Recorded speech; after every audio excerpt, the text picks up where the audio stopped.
1 minute. Ngashuba, man. Serious? Ngashuba. It can get hectic now. Stop it. Get some help. I live with the disease of addiction, and it's for life. It's not a game. I take my recovery very serious, and anything that affects that, I walk away. What the fuck? That I have a mind that forgets and a body that's trying to kill me. Damn!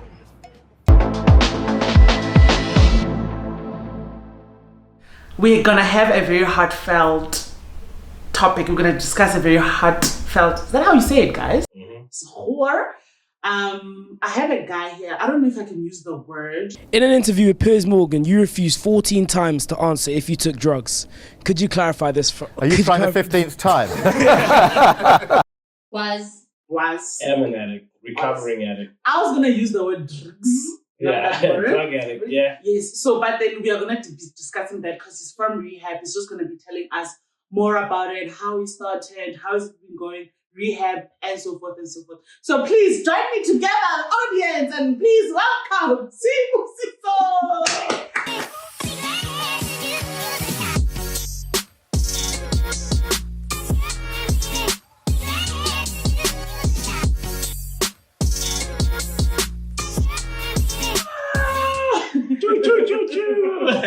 Hi, how are you? Good, thanks, and you. Good. Thank you. Guys, hello, the cheats, man. I don't know why we pay better.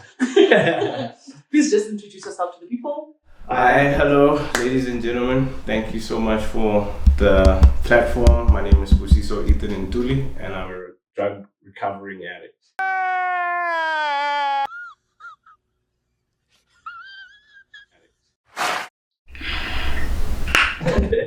Don't worry. How does that make you feel saying that? Honestly speaking, it's liberating. It's a fresh start. It's a new jacket I need to wear.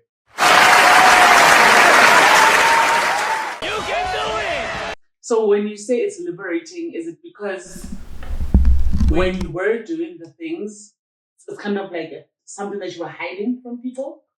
I wouldn't say I was hiding it. I didn't understand the extent of the depth of my disease, because addiction is a disease. It's like HIV and AIDS, you know, not minimizing the extent of the pandemic of HIV and AIDS and what's done to families. But drugs is an epidemic which, you know, breaks families, it destroys relationships, and it plagues communities. So, you know, I call myself that because I want to never be that again. So it's a reminder that I must understand what type of dereliction I come from and what I did to the people I love and how I affected the people who love me. Sure, we're gonna come back to that. I want to come back to that, but I also want to come back to you saying you don't want to be the person, an addict again, and rather. That's not the word that you use. I never want to be in active addiction again, yes. So, if I may ask, have you been to rehab multiple times? No, this is the first time that I was in rehab, or I can say an addiction recovery treatment program. Ladies and gentlemen, welcome. My name is Busiso Ethan Ntuli. We at Clinics Foundation, we pride ourselves in making sure that we take care firstly of our communities.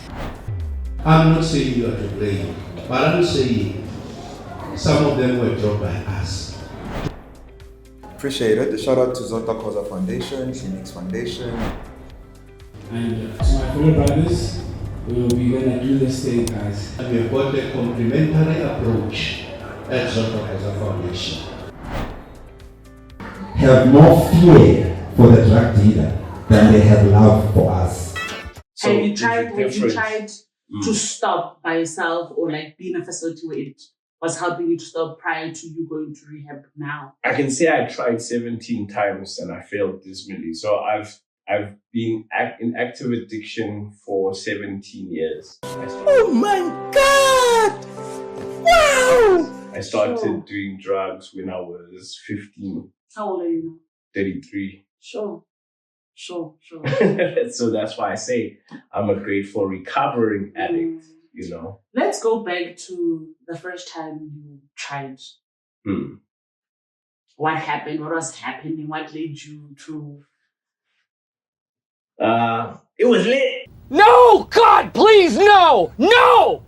No! No! I'm joking. So the first time I did drugs, unfortunately, I was introduced to drugs by hanging out with older people. And because I was feeling so self-inadequate, I felt less of a human being. So I didn't accept myself. And it was easy for people to penetrate my defenses that I grew up with. Like, don't talk to strangers.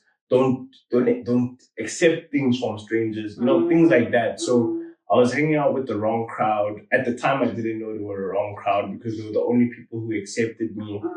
I just At 15. At 15, and I moved into a new place. I spoke English. Other people spoke Tal. They knew how to speak Zulu. I moved from private school to public school. So my environment changed and I didn't know how to fit in. I used to wear the big toughies. They used to wear those slim toughies. And, I had the big school bag. I would get cuffed in. They would get tuck shop money. And they used to make fun of me for different things, and I didn't understand. So I started to withdraw from my school environment. And then I got into a fight.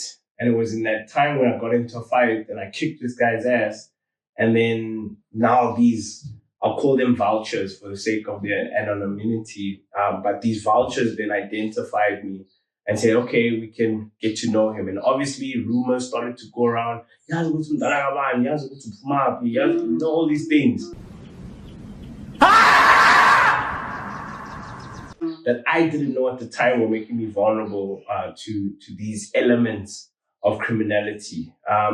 Then I chilled with these older guys, and one day, this guy, he takes out this pipe and he says to me, do you want to try? This is, mind you, I didn't smoke, I didn't drink, I didn't... Great. This is all new to This is all new to me.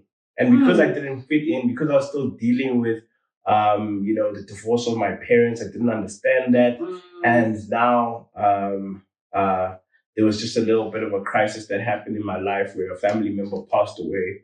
I was feeling lonely and I was sad about it. And these guys were here to comfort me, my new friends, which were my vultures actually, who preyed on my innocence. But I take full responsibility for opening myself. But what they teach us in addiction recovery treatment is, what did I know? What better did I know? And you don't understand the difference in taking the drugs before you've taken them and life after you've taken the drugs. So I did my first hit and life has never, it was the most liberating thing. Stop it. Get some help. I came from a serious isolation, a serious self-rejection. I wasn't self-aware. I had self-loathing. And that hit just removed everything.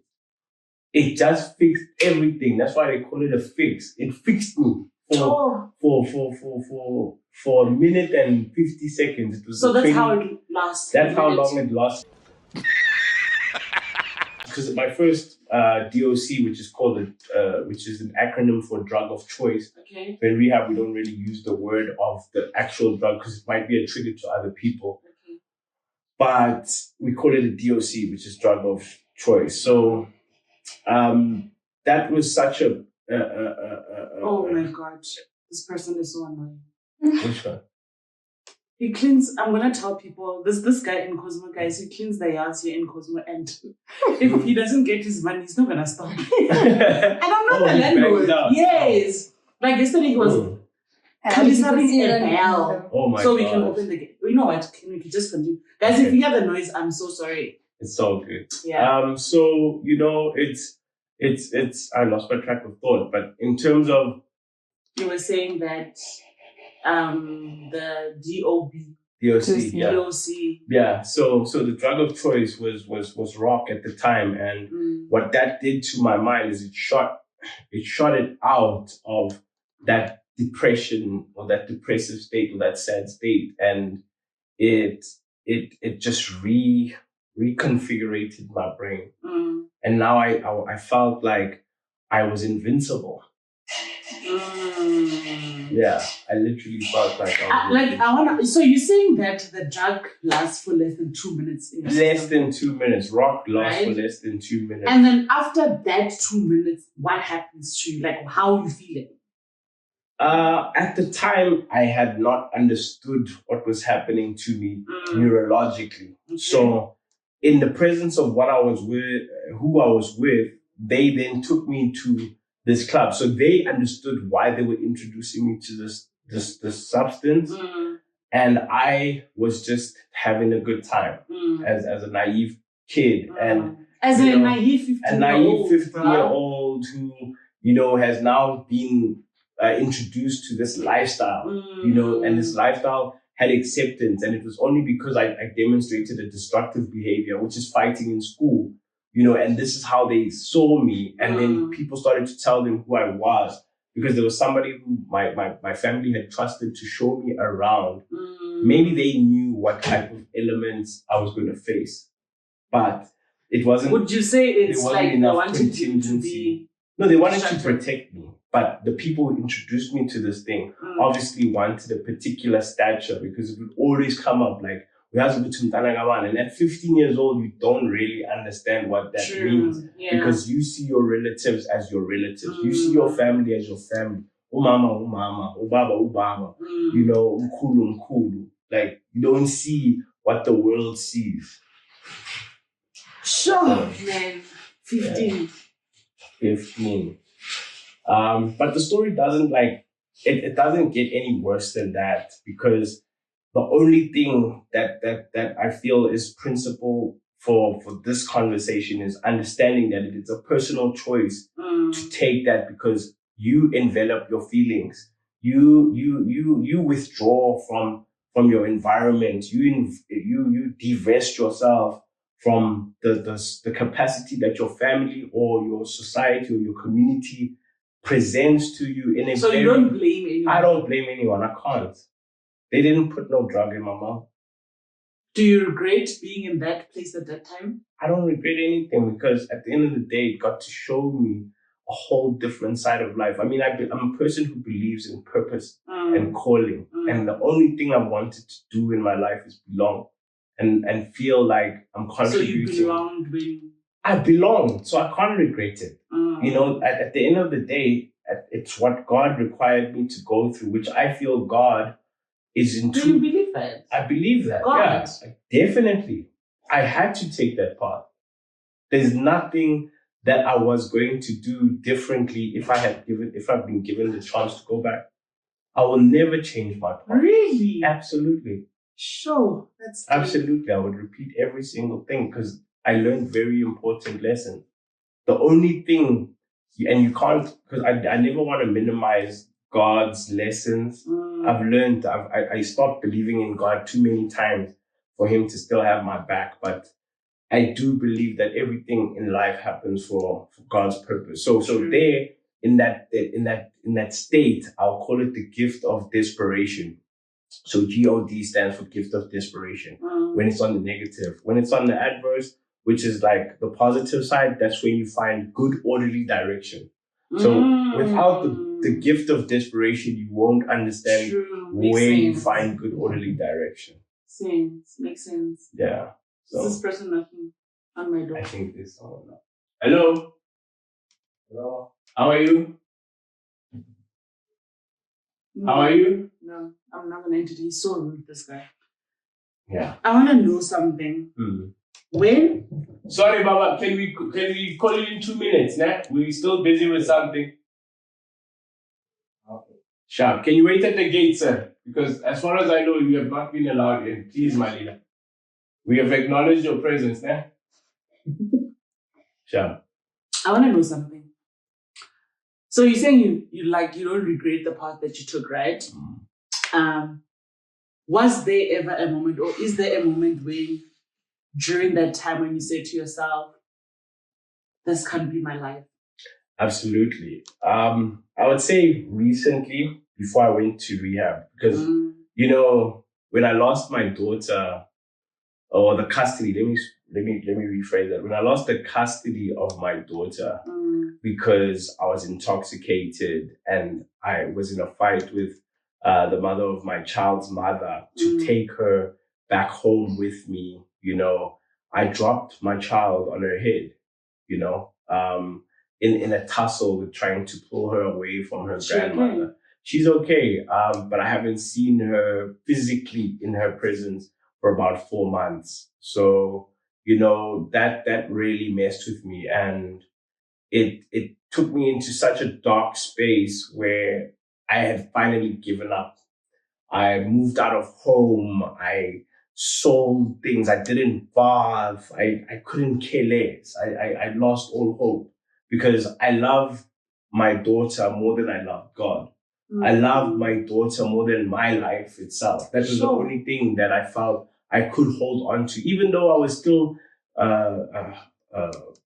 you know, flip-flapping between consuming drugs and trying to be clean and trying to force that and batch here, you know, lying to myself, you know, that I didn't have a problem. Ultimately, I was delusional because I was thinking that I could build a life without getting myself into order and without taking 100% accountability and responsibility for the errors that I made. I mean, I made a woman pregnant outside of marriage. You know, there's so many things. And then I left her, started a new relationship, you know, with my current partner. And, you know, there's just been who we've also now just had our child whilst I was in treatment. Yeah.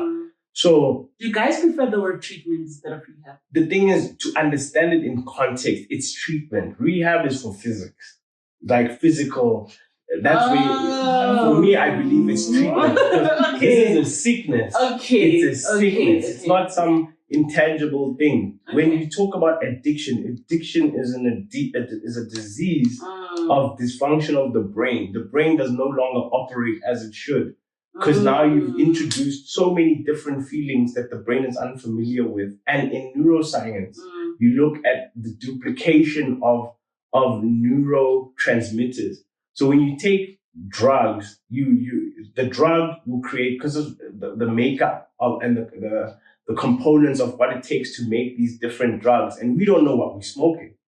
We just know that we're chasing an effect, and we think that we're making the decision to take the drugs. Your mind is already decided for you, so your brain has already confused you and said, you know what, you one side, we're in survival mode, bruh. You better sell this phone so that we can get that fixed. And then when we get that fixed, don't worry, the money will come and then we'll get the phone back. Then when you do that, the same brain that was telling you sell this phone is like, we know it's phone. Now you have this committee in your head that's insulting you. Now you're like, ish. So now you're telling me that yeah. It's delusional, man. It's not even delusional. It's insanity. It's that. I even jumped over an electric fence whilst it was raining and I didn't even get shot. And that time, what my excuse was that I had to go and work. So tell me, so you're saying your brain, while you need a fix, tells you these things? No, so you must understand that your brain operates in a particular way. Now, the habit reminds your brain of the reward, right? High. Which the reward is the feeling when you're high. Okay. Remember that you don't chase a high. You chase the feeling of relief. You chase a feeling of, and relief from what? Relief from stress, relief from sadness, relief from pain. So those things are triggers. If you are angry, you want to relieve yourself of that. So you need something which is a reward, which is going to give you that relief. Now you have your frontal cortex, which is your decision-making, executive decision-making of your brain. And if that thing cannot get to your blood levels and where it flows, I mean, I'm not no rocket science. This is what they taught to us, basics. And what happens is it doesn't communicate that balance, because now your midbrain is the one that's in survival mode, and it says, bruh, leave this guy a little bit. Like, you can look at it in an instance where you have devil and angel, and your midbrain is your devil, and your prefrontal cortex is your angel. Now, these two things will always have a battle, but your survival, because the intensity of the thoughts in survival are much more stronger than those with your, let's call it your good compass. Nah? It won't be able to take the decision that will beat this. So if you're looking at it on a scale, the intensity of chasing the high, because of the dopamine level that it gets to, it won't allow you to choose this, which is a good, go and meditate. It won't tell you to go there. It will say, go get the drug because it's instant gratification. Go and take the alcohol because at least the alcohol can soothe. And after you soothe, then you get drunk. When you are drunk, now your compass of making decisions is gone. And now you're saying, now I need the fix to take me up. Because I was on uppers. I don't know how the people who are on amphetamines. So you've got uppers and then you've got downers. So some people, they do crack, cocaine, cat, crystal meth, because that was my other DOC. So I was on crack cocaine, which is rock, and I was on crystal meth. So no. I never touched injections. I mean, people would do that around me and stuff like that. And that's when I also started to realize that I'm not in the same place anymore. I'm not the same kind of person anymore. That's when behavior, your mannerisms change, your dialect, your cadence change. Now you're having different habitual demonstrations that are completely against your character. And what my addiction recovery treatment counselor taught me, it's called a characterological conflict, when your values and your beliefs are not represented by your behavior. And now you're in conflict. So that's the characterological conflict that you have, because your striatum is messed. So everything that you have, striatum is this part in your brain that strengthens your habit. So when they say it takes 72 hours for you to make reading a habit, when they say it takes 72 hours, you know what I'm saying? Striatum, yeah. But I mean, we're going to put a graphic. English! Yeah, hopefully you can put a graphic. You must ask your production team, Black Savage Productions, they better, hook it out. But in essence, it's about making sure that people, before they decide that they can control their uses of drugs, you must know that there's 3 types of addicts. Or let me not say addicts, but 3 types of drug users. Okay. There's the social drug user, the one who can stop at any time, the one who just does it when he gets to the club, or and the people. Yeah, I mean, these people are doing, when in Rome, do as the Romans do. And then they get home and they're like, this is rubbish. And then they stop. They never call those people again because they're like, I love how long we say, And then there's number 2, which is hardcore. Hardcore is the type of drug user who will use and think that he's got it under control, but until something happens, like he'll end up in jail, or he'll start doing a crime or something that is just against his behavior, and then he will get shocked, or he gets in a car accident or something, and then he stops. Okay. And then there's the real deal. The real deal is apparently those users who they call it blow it up. So they've consumed so many different types of concoctions of drugs and all of those different types. They start to very much disengage from themselves. They don't know how to identify with themselves. You can call it like Nati yeah, and apparently those are people where they've reached a point of no return. Where did you fall under?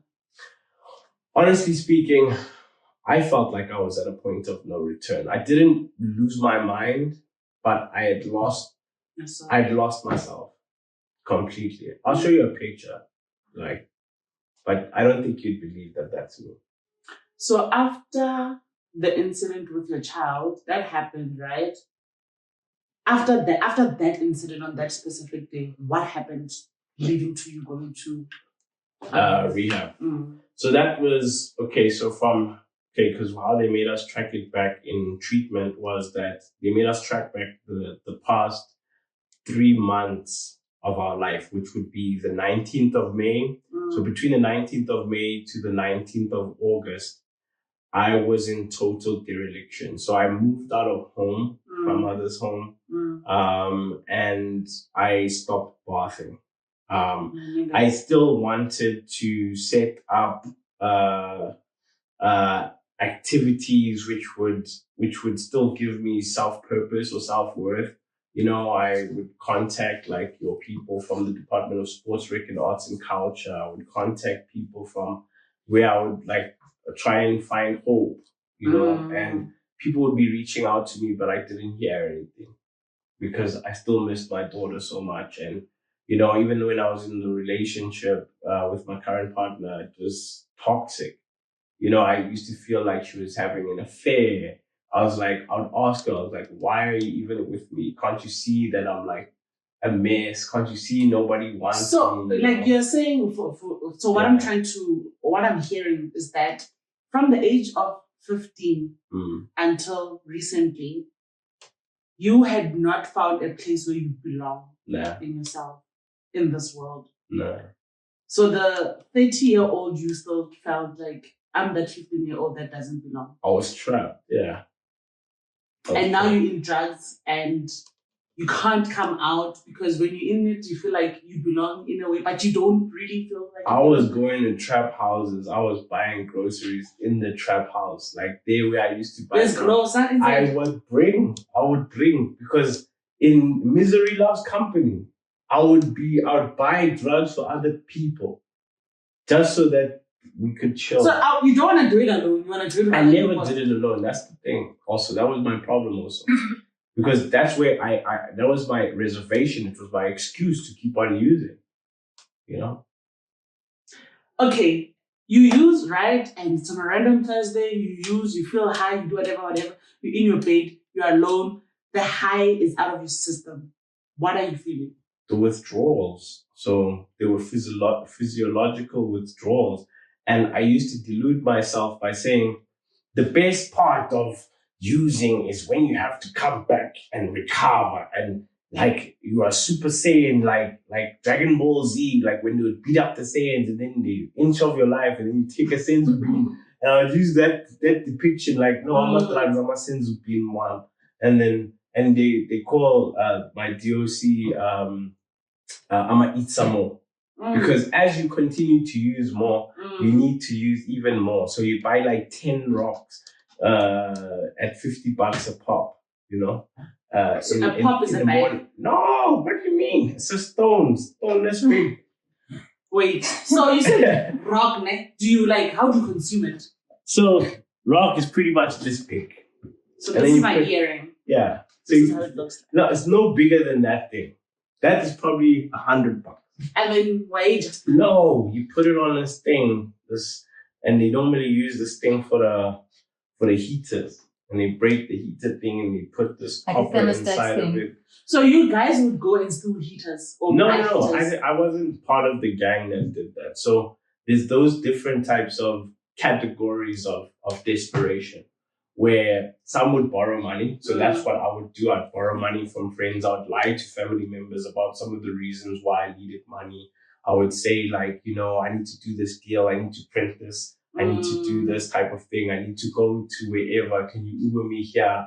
You know, those type of things. And then you have the people who steal. I won't talk on that because I'm not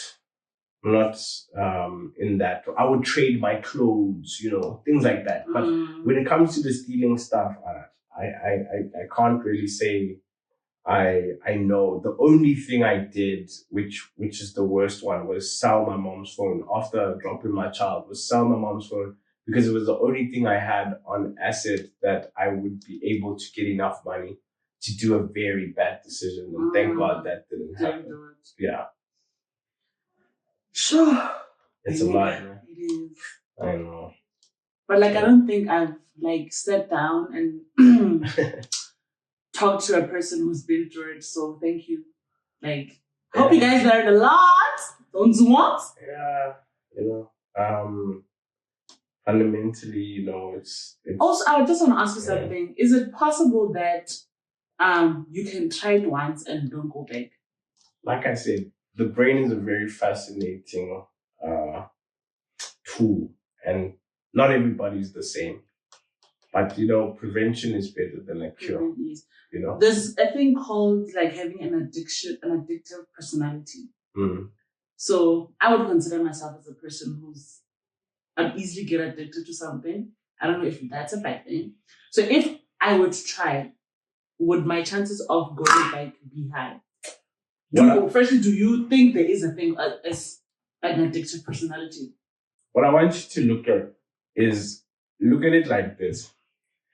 If today I say, let me cut off your hand, I'll put it back tomorrow, would you try that? No. Exactly. Drugs are the same thing. What are the chances that if somebody cuts off your hand today and says they're going to stitch it back on tomorrow, is it going to still work the same? No. It's hypothetical. You don't know. But like, what I'm saying is that you're saying that now because you've tried it and you went through it, right? A person maybe was trying to convince, because as you said, misery loves company, right? Here I am, I meet this person and they're like, try this once off, right? And I'm just like, I can do it. It's once off. Do you think like I'll go back? Like, do you think a person can just, okay, I did it was nice, it was fun, I'm never doing it? What I will say is the hypotheticals don't exist. Today I ask you now, can I cut off your hand and tomorrow I'll stitch it back? That's my answer. Will you believe me? No. You must look at it like that. You can't look at it like, for Smooth said, today I can try it, tomorrow I won't be on. I say, let me cut off your hand now and I'll stitch it back tomorrow and tell me if you can still write your name. Guys, spoken from a person with experience, don't do it because it's like that. Honestly speaking, don't play with your life. Fetch your life. If you're sad, talk to someone. Like, I learned the hard way, and maybe that's also why God put me through that journey, because He knew that, because I was a coward, Why I did drugs, I was a coward, because I wanted to commit suicide, but I just didn't have the balls to. But it's like, if you ever get into that sadness, just talk. There's somewhere in someone who will listen. There's people who have organizations who are committed and dedicated. There's helplines. They just use the resources. If you don't know, search. Because the same way I used to go walking at 1 a.m. looking for places to snake, because now people stopped selling to me. Yeah, my family would get involved and say, stop.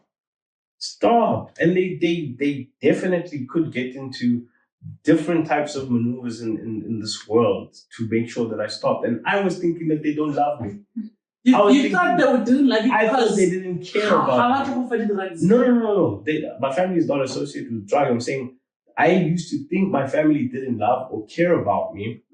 And when people stopped, that was the cause of my trauma.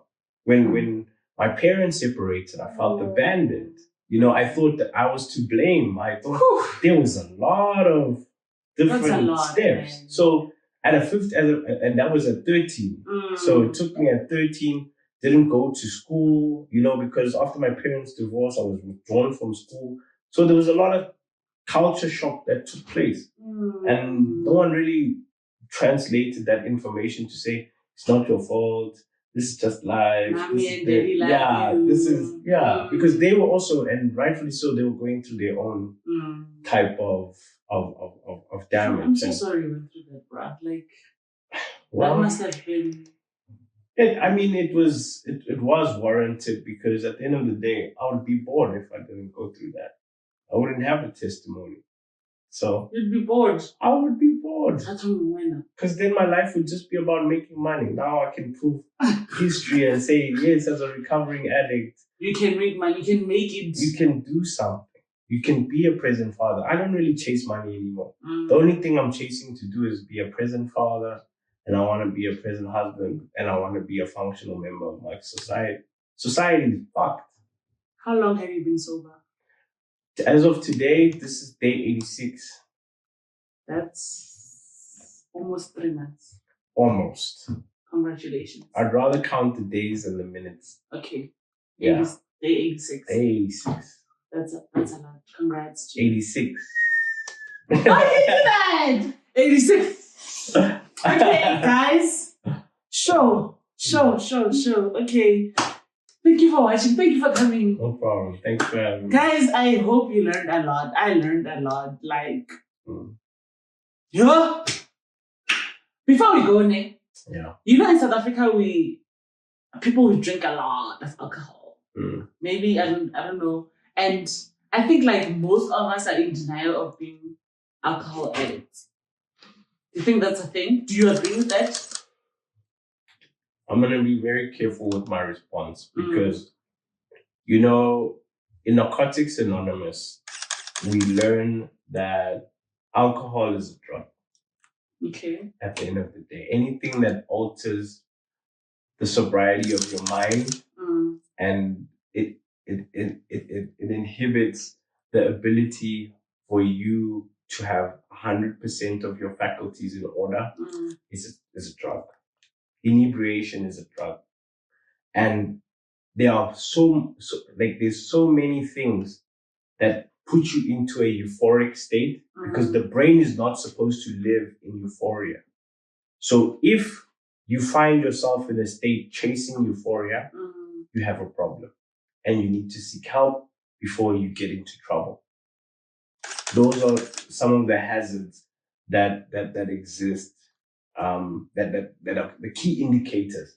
So what you should learn first are what are the predictors of my behavior and what are the indicators to show that I'm taking the wrong direction, because they are always there. There are always telltale signs that there's trouble in this road. But in the defense of people wanting to have a good time and soothe themselves, you should never substitute what you're going through with a distraction.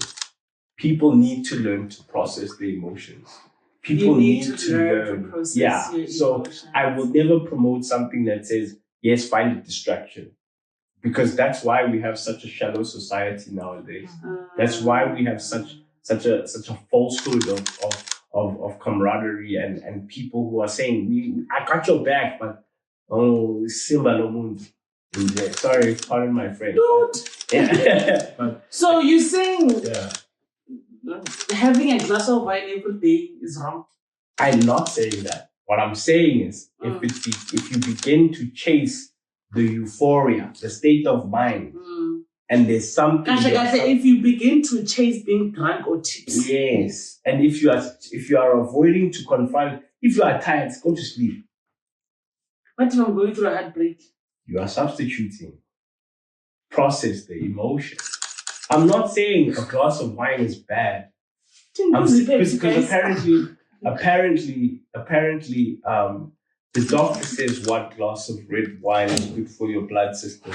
But if it intoxicates you and if you are trying to get rid of a thought, because remember, addiction is about the obsessiveness. You obsess over something. You know, I'm not a counselor or anything like that, but I understand I've got it. So you're saying obsessive nature. Obsessed over what? Of what I'm drinking, of what either the thought or the behavior. Remember, the alcohol is just a representation of what you're trying to express. And it's how you're coping. It's a coping mechanism. And when it becomes a coping mechanism, it can be dangerous. Sure. Okay, I think we go. Yeah. Guys, I don't even know what to say anymore. But the best thing for people to do is consult the experts. Don't listen to it. Never trust an addict. Wait for it. Here it comes. Almost there. Don't even trust me. But all I can say is what I've learned from it. Do you trust yourself? Never. That's why I do the STEP program every day. That's why I do my meetings every day. Every day I do daily inventory because I don't trust Busiso, the recovery addict. Yeah, boy. Sure, guys, don't start it. And sure, I'm out of words. Yeah. What I can say is that don't start it. Like, just as you said, imagine cutting your arm and now you have to stitch it back. Why are you running? Why are you running? Shout out to Black Service Media, guys. They're the ones that are doing all of this. editing, and production. Mm-hmm. Guys, I'm blinking twice because I need help. They are forcing me to say this.